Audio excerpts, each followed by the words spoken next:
जय श्री कृष्ण। अध्याय नंबर 2, गीता का सार। श्लोक नंबर 1। संजय ने कहा, करुणा से व्याप्त शोकयुक्त अश्रुपूर्ण नेत्रों वाले अर्जुन को देखकर मधुसूदन कृष्ण ने ये शब्द कहे। भौतिक पदार्थों के प्रति करुणा, शोक तथा अश्रु, ये सब असली आत्मा को ना जानने के लक्षण है। जो आत्मा को नहीं जानता वो पदार्थों के पीछे पागल हुआ फिरता है, इनके लिए दुखी होता फिरता। शाश्वत आत्मा के प्रति करुणा ही आत्म साक्षात्कार है। इस श्लोक में मधुसूदन शब्द महत्वपूर्ण है। कृष्ण ने मधु नामक असुर का वध किया था और अब अर्जुन चाह रहा है कि कृष्ण उस अज्ञान रूपी असुर का वध करे जिसने उसे कर्तव्य से विमुख कर रखा है। यह कोई नहीं जानता कि करुणा का प्रयोग कहां किया जाना चाहिए। डूबते हुए मनुष्य के वस्त्रों के लिए करुणा मूर्खतापूर्ण होगी। अज्ञान सागर में गिरे हुए मनुष्य को केवल उसके बाहरी पहनावे अर्थात स्थूल शरीर की रक्षा करके नहीं बचाया जा सकता। जो इसे नहीं जानता और बाहरी पहनावे के लिए शोक करता है वह शूद्र कहलाता है। जेड़ा व्यर्थी शरीर के प्रति शोक करी जाता है, मेरा पुत्र मेरा भाई, क्योंकि मौत तो निश्चित एक दिन आनी ही आनी है, ये चीज ਲਈ शोक करना उपयुक्त नहीं हैगा। जो आत्मा ਨੂੰ जान गया भी आत्मा अविनाशी है, ਇਹਦਾ कदे नाश नहीं किया जा सकता, वह सत्य ਨੂੰ जान ਲੈਂਦਾ है, अर्थात वह वृथा ही शोक करता है। अर्जुन तो क्षत्रिय था अतः उससे ऐसा आचरण की आशा न थी, किंतु भगवान कृष्ण अज्ञानी पुरुष के शोक को विनिष्ट कर सकते हैं और उसी उद्देश्य से उन्होंने भगवत गीता का उपदेश दिया। यह अध्याय हमें भौतिक शरीर तथा आत्मा के वैश्लेषणिक अध्ययन द्वारा आत्म साक्षात्कार का उपदेश देता है भी आत्मा की चीज है, शरीर की है, दोनों के बीच की अंतर है। आत्मा अविनाशी है, जिन्हों किते भी खत्म नहीं किया जा सकता, सनातनी है।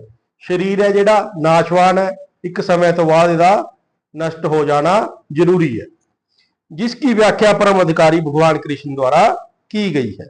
यह साक्षात्कार तभी संभव है जब मनुष्य निष्काम भाव से कर्म करे और आत्मबोध को प्राप्त हो। श्री भगवान ने कहा, हे अर्जुन, तुम्हारे मन में यह कलमश आया कैसे? यह उस मनुष्य के लिए तनिक भी अनुकूल नहीं है जो जीवन के मूल्यों को जानता है। इससे उच्च लोक की नहीं अपितु अपयश की प्राप्ति होती है। श्री कृष्ण तथा भगवान अभिन्न है, इसलिए श्री कृष्ण को संपूर्ण गीता में भगवान कहा गया। भगवान परम सत्य की पराकाष्ठा है। परम सत्य का बोध ज्ञान की 3 अवस्थाओं में होता है, ब्रह्मा, सर्वव्यापी चेतना, परमात्मा या भगवान का अंतर्यामी रूप जो समस्त जीवों के हृदय में है, तथा भगवान श्री कृष्ण स्वयं। श्रीमद् भागवत में परम सत्य की यह धारणा इस प्रकार बताई गई है। परम सत्य का ज्ञाता परम सत्य का अनुभव ज्ञान की 3 अवस्थाओं में करता है और ये अवस्थाएं एक रूप है। ये ब्रह्मा, परमात्मा तथा भगवान के रूप में व्यक्त की जाती है। इन 3 दिव्य पक्षों को सूर्य के दृष्टांत द्वारा समझा जा सकता है। सूर्य की उदाहरण द्वारा परम सत्य के उदाहरण को समझा जा सकता है, क्योंकि उसके भी 3 भिन्न भिन्न पक्ष होते हैं, यथा प्रकाश, सूर्य की सतह तथा सूर्यलोक स्वयं। जो सूर्य के प्रकाश का अध्ययन करता है वह 9 सखिया है। जो सूर्य की सतह को समझता है वह कुछ आगे बढ़ा हुआ होता है और जो सूर्यलोक में प्रवेश कर जाता है वह उच्चतम ज्ञानी है। जो 9 सखिया सूर्य प्रकाश, उसकी विश्व व्याप्ति तथा उसकी निर्विशेष प्रकृति के अखंड तेज के ज्ञान से ही तुष्ट हो जाता है, वह उस व्यक्ति के समान है जो परम सत्य के ब्रह्म रूप को ही समझ सकता है। जो व्यक्ति कुछ अधिक जानकार है वह सूर्य गोले के विषय में जान सकता है, जिसकी तुलना परम सत्य के परमात्मा स्वरूप में की जाती है, जैसे परमात्मा सबके हृदय में विराजमान है। जो व्यक्ति सूर्यलोक के अंतर में प्रवेश कर सकता है उसकी तुलना उससे की जाती है जो परम सत्य के साक्षात रूप की अनुभूति प्राप्त करता है, जो गोलोक वृंदावन में श्री कृष्ण के दर्शन करता है। अतः जिन भक्तों ने परम सत्य के भगवान स्वरूप का साक्षात्कार किया है वे सर्वोच्च अध्यात्मवादी है। यद्यपि परम सत्य के अध्ययन में रत सारे विद्यार्थी एक ही विषय के अध्ययन में लगे हुए हैं, सूर्य का प्रकाश, सूर्य का गोला तथा सूर्य की भीतरी बातें, इन तीनों को एक दूसरे से अलग नहीं किया जा सकता। फिर भी तीनों अवस्थाओं के अध्येता एक ही श्रेणी के नहीं होते। संस्कृत शब्द भगवान की व्याख्या व्यासदेव के पिता पराशर मुनि ने की है। समस्त धन, शक्ति, यश, सौंदर्य, ज्ञान तथा त्याग से युक्त परम पुरुष भगवान कहलाता है, जिदे विच 6 गुण ने सारा धन, सारी शक्ति, सारा यश, सारा सौंदर्य, सारा ज्ञान तथा सारा वैराग्य, जिचे 6 क्वालिटियां ने वो भगवान कहलाने के लायक है। ऐसे अनेक व्यक्ति हैं जो अत्यंत धनी हैं, कुछ ऐसे हैं जो अत्यंत शक्तिशाली हैं, कुछ अत्यंत सुंदर है और कुछ अत्यंत विख्यात, कुछ अत्यंत विद्वान है और कुछ विरक्त है, किंतु कोई साधिकार यह नहीं कह सकता कि उसके पास सारा धन, सारी शक्ति आदि है। एकमात्र कृष्ण ही ऐसा दावा कर सकते हैं, क्योंकि वे भगवान हैं। ब्रह्मा, शिव या नारायण सहित कोई भी जीव कृष्ण के समान पूर्ण ऐश्वर्यवान नहीं है। अतः ब्रह्म संहिता में स्वयं ब्रह्मा जी का निर्णय है कि श्री कृष्ण स्वयं भगवान है, ना तो कोई उनके तुल्य है, ना उनसे बढ़कर। वे आदि स्वामी भगवान है, गोविंद रूप में जाने जाते हैं और समस्त कारणों के कारण हैं। ऐसे अनेक पुरुष हैं जो भगवान के गुणों से युक्त हैं, किंतु कृष्ण परम है, क्योंकि उनसे बढ़कर कोई नहीं है। वे परम पुरुष हैं और उनका शरीर सच्चिदानंदमय है। वे आदि भगवान गोविंद है और समस्त कारणों के कारण है। भागवत में भी भगवान के नाना अवतारों की सूची है, किंतु कृष्ण को आदि भगवान बताया गया है, जिनसे अनेक अवतार तथा ईश्वर विस्तार करते हैं। भगवान से ही अनेक अवतार और ईश्वर विस्तार करते हैं। यहां पर वर्णित सारे अवतारों की सूचियां या तो भगवान की अंश कलाओं अथवा पूर्ण कलाओं की है, किंतु कृष्ण तो स्वयं भगवान। अतः कृष्ण आदि भगवान, परम सत्य, परमात्मा तथा निर्विशेष ब्रह्मा दोनों के उद्गम है। सब कुछ ब्रह्मा, निर्विशेष ब्रह्मा, परमात्मा, परम सत्य, सब कुछ कृष्ण से उद्गम है। भगवान की उपस्थिति में अब अर्जुन द्वारा सब जनों के लिए शोक करना सर्वथा अशोभनीय है। अतः कृष्ण ने कुत शब्द से अपना आश्चर्य व्यक्त किया। आर्य जैसी सभ्य जाति के किसी व्यक्ति से ऐसी मलिनता की उम्मीद नहीं की जाती। आर्य शब्द उन व्यक्तियों पर लागू होता है जो जीवन के मूल्यों को जानते हैं और जिनकी सभ्यता आत्म साक्षात्कार पर निर्भर करती है।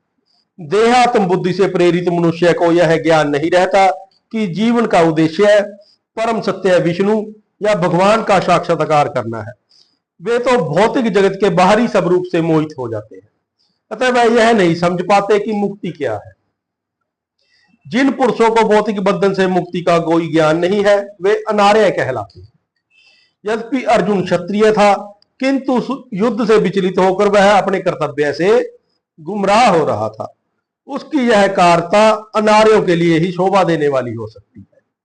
कर्तव्य पथ से इस प्रकार का विचलन ना तो आध्यात्मिक जीवन में प्रगति करने में सहायता करता है, ना ही इससे संसार में ख्याति प्राप्त की जा सकती है। भगवान कृष्ण ने अर्जुन द्वारा अपने सज्जनों पर इस प्रकार की करुणा का अनुमोदन नहीं किया। हे पृथा पुत्र, इस हीन नपुंसकता को प्राप्त मत हो, यह तुम्हें शोभा नहीं देती। हे शत्रुओं के दमन करता, हृदय की क्षुद्र दुर्बलता को त्याग कर युद्ध के लिए खड़े हो। अर्जुन को पृथा पुत्र के रूप में संबोधित किया गया है। पृथा कृष्ण के पिता वासुदेव की बहन थी, अतः कृष्ण के साथ अर्जुन का रक्त संबंध था। यदि क्षत्रिय पुत्र लड़ने से मना करता है तो वह नाम का क्षत्रिय है, और यदि ब्राह्मण पुत्र पवित्र कार्य करता है तो वह नाम का ब्राह्मण है। ऐसे क्षत्रिय तथा ब्राह्मण अपने पिता के अयोग्य पुत्र होते हैं। अतः कृष्ण यह नहीं चाहते कि अर्जुन अयोग्य क्षत्रिय पुत्र कहलाए। अर्जुन कृष्ण का घनिष्ठ मित्र है और कृष्ण प्रत्यक्ष रूप से उसके रथ का संचालन कर रहे हैं, किंतु इन सब गुणों के होते हुए भी यदि अर्जुन युद्ध भूमि को छोड़ता है तो वह अत्यंत निंदनीय कार्य करता है। अतः कृष्ण ने कहा कि ऐसी प्रवृत्ति अर्जुन को शोभा नहीं देती। अर्जुन यह तर्क कर सकता था कि वह परम पूज्य भीष्म तथा सज्जनों के प्रति उदार दृष्टिकोण के कारण युद्ध भूमि छोड़ रहा है। किंतु कृष्ण ऐसी उदारता को केवल हृदय की दुर्बलता मानते हैं। ऐसी झूठी उदारता का अनुमोदन एक भी शास्त्र नहीं करता। अतः अर्जुन जैसे व्यक्ति को कृष्ण के प्रत्यक्ष निर्देशन में ऐसी उदारता या तथा कथित अहिंसा का परित्याग कर देना चाहिए।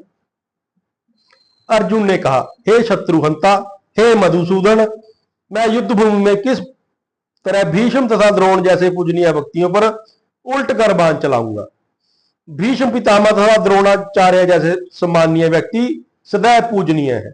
यदि वे आक्रमण भी करें तो उन पर उल्ट कर आक्रमण नहीं करना चाहिए। यह सामान्य शिष्टाचार है कि गुरुजनों से बात युद्ध भी न किया जाए, यहां तक कि यदि कभी वे रुक्ष व्यवहार करें तो भी उनके साथ रुक्ष व्यवहार न किया जाए। तो फिर भला अर्जुन उन पर बाण कैसे छोड़ सकता था?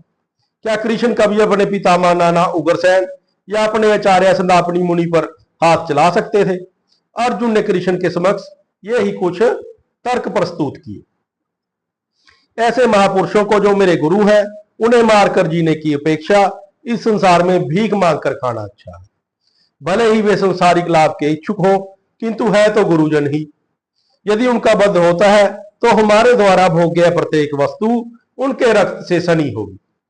शास्त्रों के अनुसार ऐसा गुरु जो नित्य कर्म में रत हो और जो विवेक शून्य हो, त्याज्य है। दुर्योधन से आर्थिक सहायता लेने के कारण भीष्म तथा द्रोण उसका पक्ष लेने के लिए बाध्य थे। यद्यपि केवल आर्थिक लाभ से ऐसा करना उनके लिए उचित न था।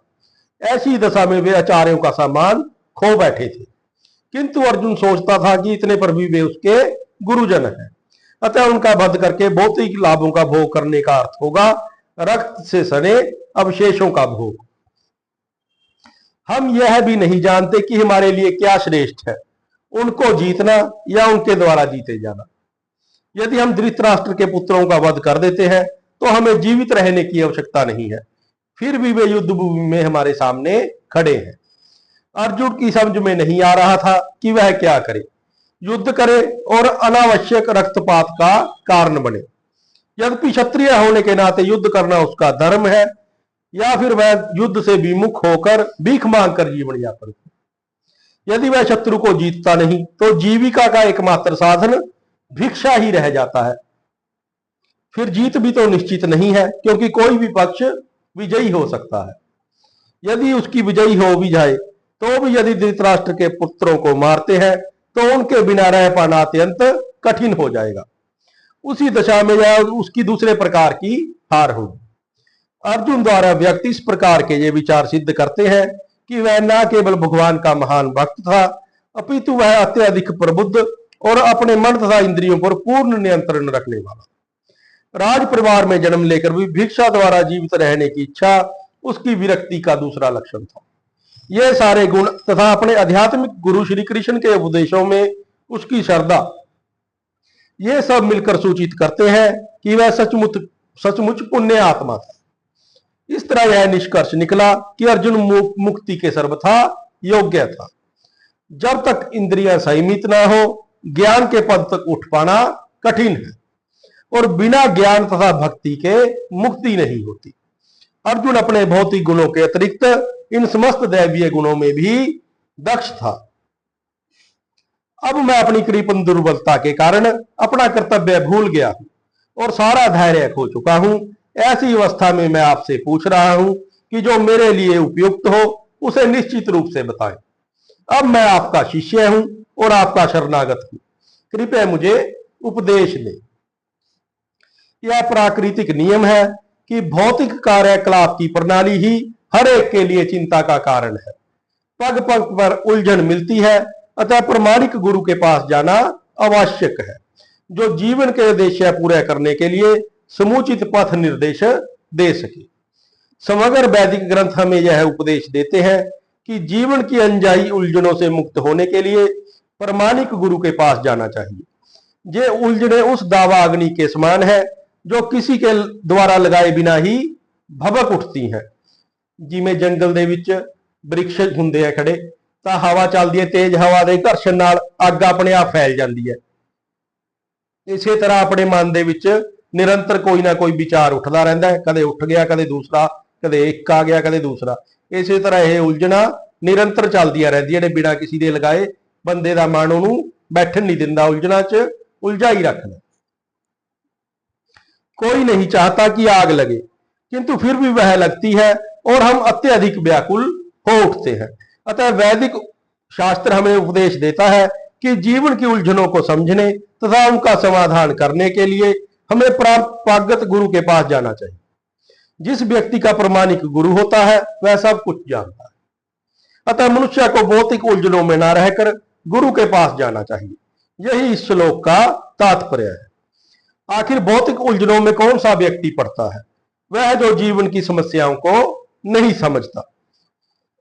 कृपण वह व्यक्ति है जो मानव जीवन की समस्याओं को हल नहीं करता और आत्म साक्षात्कार का विज्ञान को समझे बिना ही कुक्कर शुक्कर की भांति इस संसार को त्याग कर चला जाता है।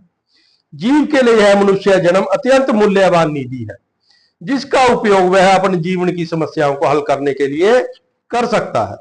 अतः जो इस अवसर का लाभ नहीं उठाता वह कृपण है। ब्राह्मण इसके विपरीत होता है, जो इस शरीर का उपयोग जीवन की समस्त समस्याओं को हल करने में लगाता है। देहात्म बुद्धिवश कृपण या कंजूस लोग अपना सारा समय परिवार, समाज, देश आदि के अत्यधिक प्रेम में गवा देते हैं। मनुष्य प्राय चरम रोग के आधार पर अपने पारिवारिक जीवन अर्थात पत्नी, बच्चों तथा परिजनों में आसक्त रहता है। कृपण यह सोचता है कि वह अपने परिवार को मृत्यु से बचा सकता है, अथवा वह सोचता है कि उसका परिवार या समाज उसे मृत्यु से बचा सकता है। ऐसी पारिवारिक आसक्ति निम्न पशुओं में भी पाई जाती है, क्योंकि वे भी बच्चों की देखभाल करते हैं। बुद्धिमान होने के कारण अर्जुन समझ गया कि पारिवारिक सदस्यों के प्रति उसका अनुराग तथा मृत्यु से उनकी रक्षा करने की उसकी इच्छा ही उसकी उलझनों का कारण है। यद्यपि वह समझ रहा था कि युद्ध करने का कर्तव्य उसकी प्रतीक्षा कर रहा था, किंतु कृपण दुर्बलता के कारण वह अपना कर्तव्य नहीं निभा रहा था। वह परम गुरु भगवान कृष्ण से कोई निश्चित हल निकालने का अनुरोध कर रहा है। वह कृष्ण का शिष्यत्व ग्रहण करता है। वह मित्रतापूर्ण बातें बंद करना चाहता है। गुरु तथा शिष्य की बातें गंभीर होती है और अब अर्जुन अपने मान्य गुरु के साथ गंभीरतापूर्ण बातें करना चाहता है। इसलिए कृष्ण भगवत गीता ज्ञान के आदि गुरु है और अर्जुन गीता समझने वाला प्रथम शिष्य है। अर्जुन भगवत गीता को किस तरह समझता है यह गीता में वर्णित है। तो भी मूर्ख संसारी विद्वान बताते हैं कि किसी को मनुष्य रूप कृष्ण की नहीं बल्कि अजन्मा कृष्ण की शरण ग्रहण करनी चाहिए। कृष्ण के अंत तथा बाहर में कोई अंतर नहीं है। इस ज्ञान के बिना जो भगवत गीता को समझने का प्रयास करता है वह सबसे बड़ा मूर्ख है। जय श्री कृष्ण।